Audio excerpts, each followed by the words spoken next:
राजधानी भोपाल में ward number 35 की पार्षद शिरीन अनवर मीटर ने विधवा पेंशन, विकलांग पेंशन को लेकर मोर्चा खोल दिया है।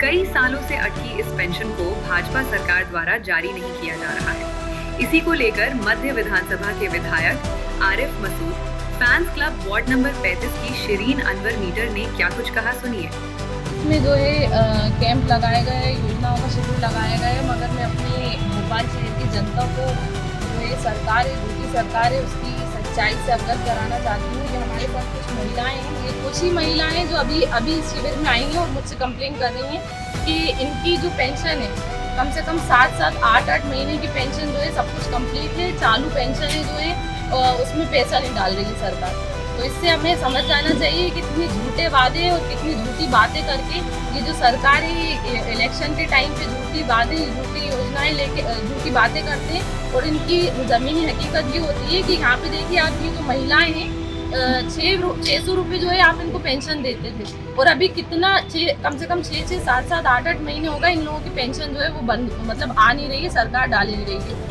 तो ऐसे झूठे वादे करके और ये कैंप लगा के दिखावा करने की कोई ज़रूरत है नहीं, क्योंकि जनता बहुत समझदार है और बहुत अच्छे से समझती है। अभी सारी मेरे ऑफिस पे कम से कम 8-10 लोग जो सुबह से आते हैं।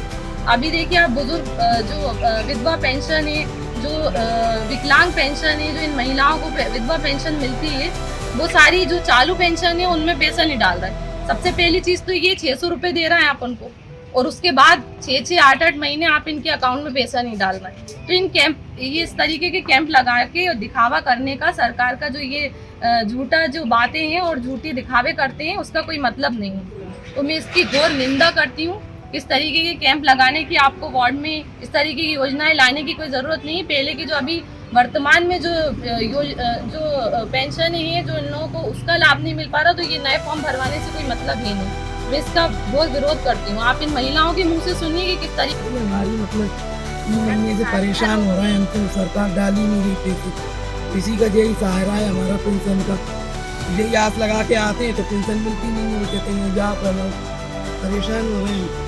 हमें भी किया था पर 2 महीने से हमने शुरू करी है मेरी 8-6 महीने की तो नहीं थी, अब 2 महीने से शुरू करी तो भैया ने वो करा तो मेरा हुआ और उनकी भी नहीं आ रही है 8-10 महीने से। साल भर से नहीं मिल रही, बहुत परेशान हो रही हूँ। मेरा तो कोई कमाने ही वाला नहीं है, किराए का घर काम करती हूँ, फिर भी मुझे साल भर से नहीं मिल रही है।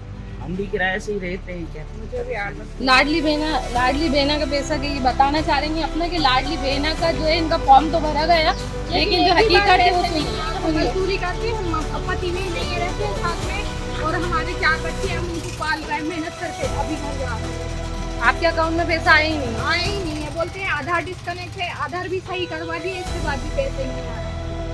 अब देख लीजिए इन महिलाओं के मुंह से आपने खुद ही सुना, उस तरीके से कई बुजुर्ग जो है बेचारे जो 600 रुपये में उनकी दवा का जो खर्चा जो था 600 रुपये से जो उठाते थे वो अपना, तो अब वो भी उससे भी मतलब बेचारे वो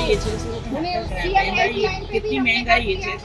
600 रुपये जो वो देते थे वो अब तो वो 600 रुपये भी साल भर से लोगों के 8-8, 7-7 महीने से नहीं डल रहे हैं। हमने सीएम हेल्पलाइन देते हैं, बैंक में जमा करो, पैसा बात करती है। कहाँ से लाए हम? कलेक्टर ऑफिस भी चले गए और महिला बाल विकास भी चले गए, लेकिन कहीं से कुछ नहीं मिला।